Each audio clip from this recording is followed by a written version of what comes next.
Your doctor runs the same checklist every year. Blood pressure, cholesterol, blood sugar. He hands you a printout. Everything is normal. You leave feeling fine. But here is what that checklist never measures. Not once. Not ever. How long you actually have. There is a different kind of examination happening in parallel. Silent. Continuous. It has been running since you were born, and the entity conducting it does not use a stethoscope. It uses 4 tests. Tests so simple they feel almost insulting. A handshake, a walk across the room getting up from the floor in 60 seconds with 2 fingers on your wrist. Researchers at the UK Biobank tracked 500,000 people for 7 years. What they found was not a complex genetic panel or an expensive biomarker scan. The body leaks its biological age constantly, through movement, through grip, through the rhythm between heartbeats. And if you know how to read the signals, you can see exactly what Death already saw when she ran her examination on you years ago. 4 tests, 5 minutes. Let us find out what her report says.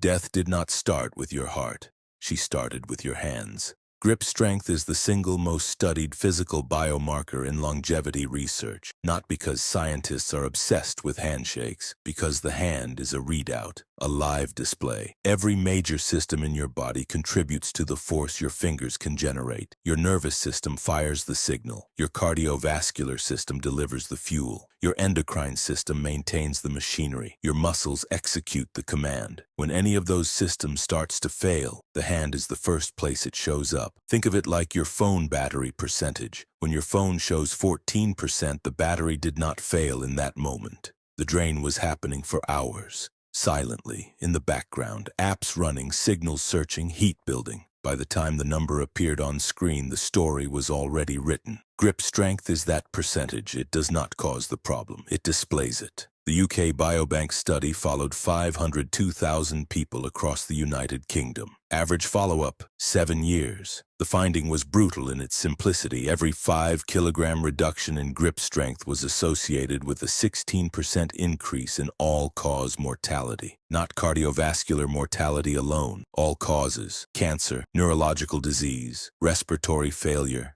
everything. A weak handshake is not a weak handshake. It is a battery percentage reading from every system in your body simultaneously. A separate meta-analysis published in the British Medical Journal pooled data from over 2 million people across 42 studies. Low grip strength predicted death, cardiovascular disease, and disability faster and more consistently than body mass index, waist circumference, or resting blood pressure. Your BMI means less than your handshake. Let that land for a moment. Now here is your first test. Right now. No equipment needed. Make a fist with your dominant hand. Squeeze as hard as you physically can. Hold for 3 seconds. Notice whether it feels like maximum output or whether there is something left in reserve that simply will not activate. Clinical norms for men aged 35 to 44, between 44 and 50 kilograms. For men aged 45 to 54, 40 to 46 kilograms. Below 32 kilograms at any age under 60 puts you in the high-risk category in most longevity studies. Below threshold does not mean sentenced. It means the signal is on. And signals exist to be acted on. Death did not time your sprint. She timed your walk.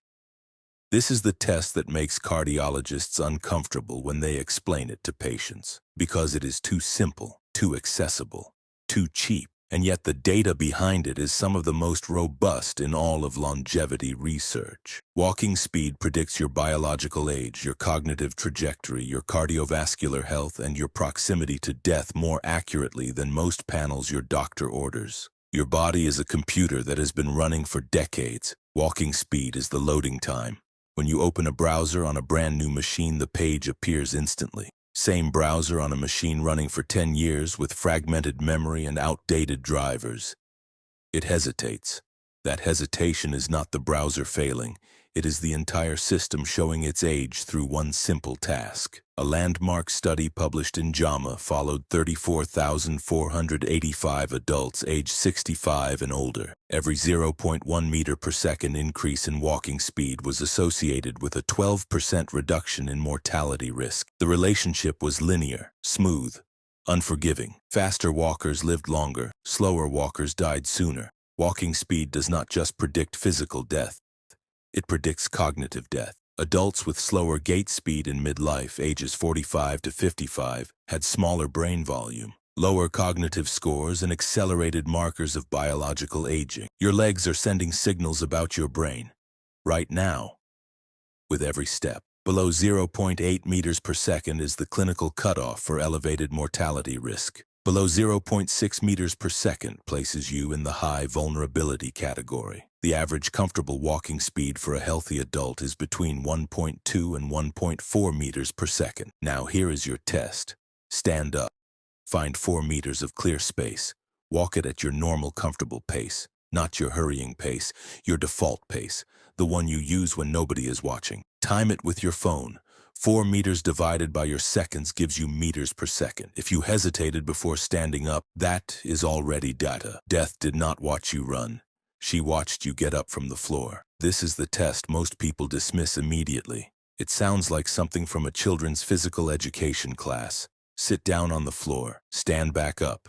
That is it. And yet this single movement generated one of the most cited longevity studies of the last 2 decades. Because what looks like a flexibility test is actually a full systems diagnostic running in 10 seconds. Think of your body as a smartphone with 15 apps running simultaneously. Balance, coordination, muscle strength, joint mobility, spatial awareness, neurological timing, flexibility, core stability, motor control. When you sit down and stand back up without using your hands or knees, all 15 apps are responding correctly. When you cannot do it cleanly, 1 or more apps have crashed, and crashed apps in a biological system accelerate everything else toward failure. Physician Claudio Gil Araujo and his team in Brazil followed 2,002 adults between the ages of 51 and 80 for an average of 13 years. Participants were scored on a scale from 0 to 10, 1 point deducted every time a hand, knee, or forearm was used. Half a point deducted for each visible wobble. People who scored 3 or below were 5 times more likely to die than those who scored 8 or above. Every single point lost was associated with a 21% increase in mortality risk.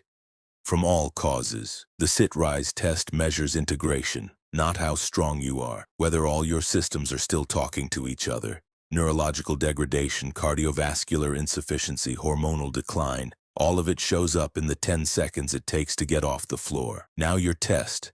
Find a clear space. Cross your legs loosely. Lower yourself to the floor without touching anything with your hands or knees. Then stand back up. Same rule. Score yourself out of 10. 8 or above, safe zone. 6 to 7, early wear. Below 5, the signal is loud. Below 3, death already circled this page in her report. The good news. This score responds to training within weeks. The nervous system is plastic. The integration can be rebuilt. Death did not count your heartbeats. She counted the spaces between them. Most people think a strong heart means a fast heart. Power equals speed. This is one of the most expensive misconceptions in modern medicine, because the heart that lives longest is not the heart that beats most urgently. It is the heart that knows when to slow down. Think of a professional driver on a racetrack. The amateur drives at maximum speed constantly. Full throttle into every corner, engine screaming, car destroyed by lap 3. The professional manages the machine across the entire race. Still running at lap 50 when everyone else has retired, your heart is that car. Resting heart rate is your average lap time. A study in Heart Journal followed 798 healthy men over 2 decades. Men with resting heart rate above 75 had triple the cardiovascular death risk compared to men below 55. Not double. Triple. Another analysis of over 370,000 people confirmed it. Every 10 beat per minute increase above 60 raised all-cause mortality by 9%. Below 60 at rest, optimal zone. Between 70 and 80, early warning territory. Above 80, the signal is on and has been on for a while. But resting heart rate is only half of what death measured. The other half is heart rate variability, HRV. Your heart does not beat like a metronome. It should not beat like a metronome. A perfectly regular heartbeat is actually a sign of a rigid, stressed, poorly regulated system. A healthy heart beats with subtle variation, sometimes 0.87 seconds between beats, sometimes 0.93. That variation is not chaos, it is conversation. a constant real-time dialogue between your heart and your autonomic nervous system. Think of HRV like the suspension system on a car. A car with no suspension transfers every bump directly to the chassis, destroyed on anything but a smooth road. A car with good suspension absorbs the irregularities, adapts, and keeps moving efficiently regardless of surface. High HRV means your nervous system has good suspension. Low HRV means the chassis is taking every hit directly, and chassis damage accumulates. Low HRV predicted sudden cardiac death, depression, diabetes, and all-cause mortality. Some 50-year-olds have the HRV of a 30-year-old. Some 35-year-olds have the HRV of someone twice their age. Your test. Sit quietly for 5 minutes. Place 2 fingers on the inside of your wrist just below the base of your thumb. Count beats for 60 full seconds. Do not estimate. Write the number down. For adults age 35 to 45, HRV above 50 milliseconds is considered healthy. Below 30 milliseconds represents significantly elevated biological aging. The trend over time matters more than any single reading. You have 4 numbers now. Maybe they are good, maybe they are not. But here is what death's report actually looks like when you read all 4 pages together. The concept is called allostatic load, the accumulated biological cost of chronic stress on every system in the body simultaneously. Not one system breaking down, all systems degrading in parallel, silently, incrementally, until the numbers appear. Think of your body as a building with 4 load-bearing walls. Grip strength is the north wall. Walking speed is the south wall. Sit-rise score is the east wall. HRV is the west wall. 1 wall showing cracks is a maintenance issue. 2 walls, structural warning. 3 or 4 walls cracking simultaneously. The building already started collapsing. You just cannot see it from the outside yet. A 2020 study in the Journal of Gerontology followed adults who scored low on 2 or more markers simultaneously. The risks did not add, they multiplied. The biological systems are not independent, they are networked. When the network starts failing in multiple nodes simultaneously, the cascade accelerates. Now here is what death's report does not tell you, because she is not interested in what happens next. You are. Every single marker you tested today is modifiable, clinically, measurably, within weeks to months. Grip strength responds to resistance training. 20 minutes 3 times per week increases dynamometer scores by 15 to 20% within 12 weeks in adults over 40. The wall starts rebuilding. Walking speed responds to Zone 2 cardiovascular training. 8 weeks of consistent low-intensity movement improves gait speed and neuromuscular efficiency. The loading time gets faster. Sit-rise score responds to mobility and coordination training. Yoga, animal flow, daily floor sitting. A Brazilian follow-up study showed 1.8-point improvement in 10 weeks. That is a 37% reduction in associated mortality risk from a single point improvement alone. HRV responds to sleep and breath work. 4 seconds inhale, 6 seconds exhale, 10 minutes per day. Measurable improvement within 4 weeks. Death ran her examination without your consent. She read your grip, timed your walk, watched you get off the floor, counted the spaces between your heartbeats. She compiled the report, filed it, moved on. But biological reports are not verdicts. They are snapshots, and snapshots can change. The question is not what her report said. The question is what your next one will say. Hit subscribe for your next dose of logic serum, because your body has been keeping secrets from you for years. We are just getting started.